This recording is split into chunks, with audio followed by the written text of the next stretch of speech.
తెలంగాణ రాష్ట్ర ప్రభుత్వ ప్రధాన కార్యదర్శి శ్రీ రామకృష్ణారావు గారి అధ్యక్షతన గ్రూప్ 2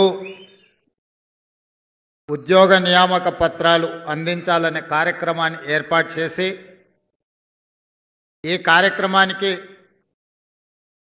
నాతో పాటు ఉప ముఖ్యమంత్రి వర్యులు మిత్రులు బట్టి విక్రమార్క గారిని, సహచర మంత్రివర్గ సభ్యులు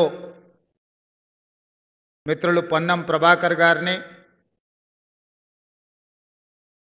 ప్రభుత్వ విప్ చీఫ్ విప్ పట్నం మహేందర్ రెడ్డి గారిని,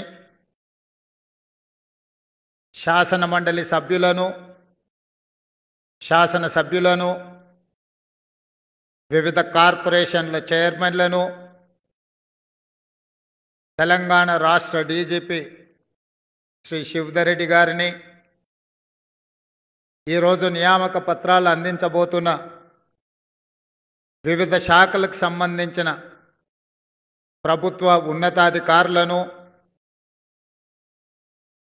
రాబోయే 35 సంవత్సరాలు తెలంగాణ పునర్నిర్మాణంలో భాగస్వాములు కాబోతున్న 783 మంది అధికారులు కాబోతున్న మిమ్మల్ని, మీ తల్లిదండ్రులను, మీ కుటుంబ సభ్యులను ఈ దీపావళి పండుగ సందర్భంగా మీ అందరి కుటుంబాలలో, మీ తల్లిదండ్రుల కళ్ళల్లో 48 గంటల ముందే ఒక వెలుగులు వెలిగి మీ కుటుంబాలలో సంతోషాన్ని ఈరోజు శిల్పకళా వేదికగా తెలంగాణ రాష్ట్ర ప్రభుత్వం ఏర్పాటు చేసింది. మనస్ఫూర్తిగా తెలంగాణ ఉద్యమంలో భాగస్వాములై ఆనాడు ఉస్మానియా కాకతీయ యూనివర్సిటీలలోనే కాకుండా తెలంగాణ జిల్లాలలో ఉన్న కళాశాలలు, యూనివర్సిటీలలో అలుపెరగని తెలంగాణ పోరాటం చేసి మీ తోటి విద్యార్థులైన శ్రీకాంతాచారి, వేణుగోపాల్ రెడ్డి, ఈశాన్ రెడ్డి, యాదయ్య లాంటి తెలంగాణ యువ విద్యార్థులు తమ జీవితాలను ధారబోసి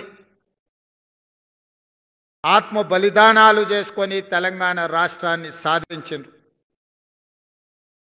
ఒక శ్రీకాంతాచారి, ఒక యాదయ్య, ఒక కానిస్టేబుల్ కిష్టయ్య కన్న కలలు మా ప్రాణాలు పోయినా పర్వాలేదు, మా కుటుంబాలు అనాథలైనా పర్వాలేదు, ఈ తెలంగాణ రాష్ట్రంలో లక్షలాది మంది నిరుద్యోగుల యువకుల యొక్క కలలు పండాలి, ఈ తెలంగాణ రాష్ట్రం సస్యశ్యామలం కావాలి అని వాళ్ళు ఆత్మ బలిదానాలు చేసుకొని తెలంగాణ రాష్ట్రాన్ని సాధించారు. ఆనాటి రాజకీయ పార్టీల నాయకులు నీళ్లు, నిధులు, నియామకాలు అనే నినాదంతో తెలంగాణ ప్రజల యొక్క బలమైన ఆకాంక్ష 60 సంవత్సరాల సుదీర్ఘ పోరాటాన్ని రాజకీయ ఆయుధంగా మార్చుకొని వచ్చిన తెలంగాణలో 10 సంవత్సరాలు అధికారాన్ని చెలాయించి నిరుద్యోగ సమస్యను పరిష్కరించలేరు.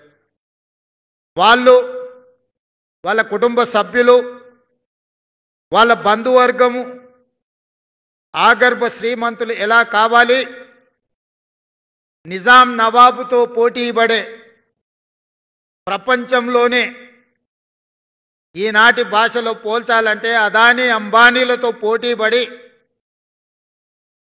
అల్లుడిని అంబానీ చేయాలి, బిడ్డను బిర్లాను చేయాలి అనే కలలు కంటూ 10 సంవత్సరాలు పరిపాలన కొనసాగించారు.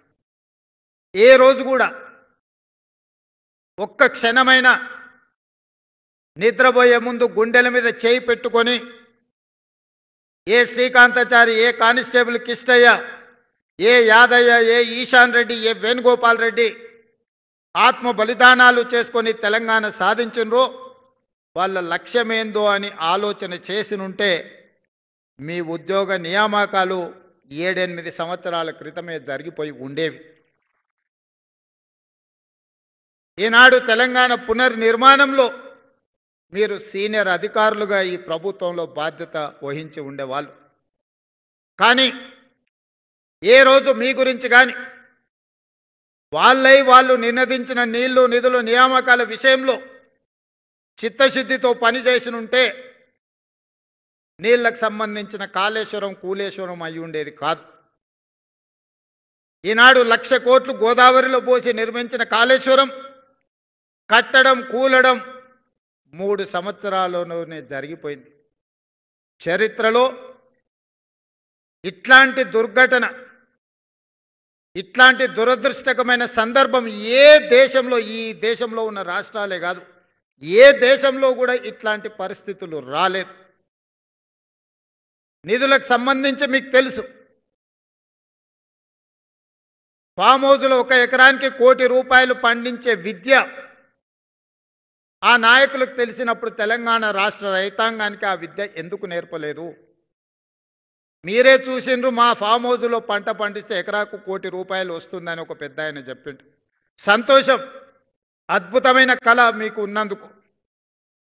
64 కళలలో చోర కళ కూడా ఒకటి అంటే నేను అదేందో నాకు అర్థం కాలేదు. కానీ ఈనాడు ఎకరాకి ₹1 కోటి వ్యవసాయంలో ఆదాయం వస్తుందంటే చోర కళలో పరోక్షంగా ఇదే కళనేమో అనిపించేటట్టుగా వచ్చింది.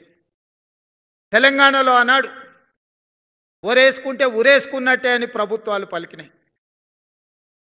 తెలంగాణ రాష్ట్రం తెచ్చుకున్నది పండించిన పంట కొనుగోలు చేయలేని పరిస్థితిలో ప్రభుత్వం ఉంటే, తెలంగాణ పరిపాలన చేసే నాయకులు ఉంటే, ఇక తెలంగాణ రాష్ట్ర సాధన రైతులకు మనమందరం రైతాంగ కుటుంబాల నుంచి వచ్చిన మన తల్లిదండ్రుల యొక్క కష్టానికి ఈ తెలంగాణ రాష్ట్ర సాధన ఏమైనా సమాధానం చెప్పిందా? ఒక్కసారి ఆలోచన చేయండి.